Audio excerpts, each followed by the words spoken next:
this video, I'm going to teach you how to use Torch in left-handed Minecraft Java TLauncher. It's a very easy process, so make sure to follow along.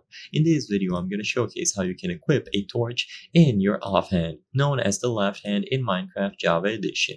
So, to do this, grab a torch and go into your inventory. Now, I'm going to be demonstrating this in creative mode, but you can do this in survival as well.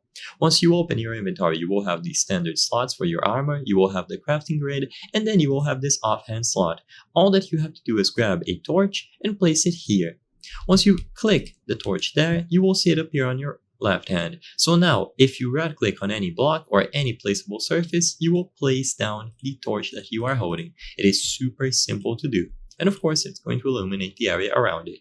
Now, you will notice that if I go inside of a cave here, it isn't going to have dynamic lighting, so it isn't going to illuminate the area around me if I just hold the torch. I will have to place it down.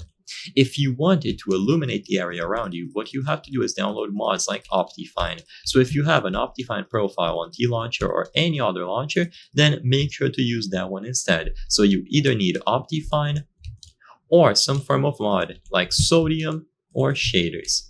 But regardless, you can hold the torch in your left hand on vanilla Minecraft, even without the use of mods.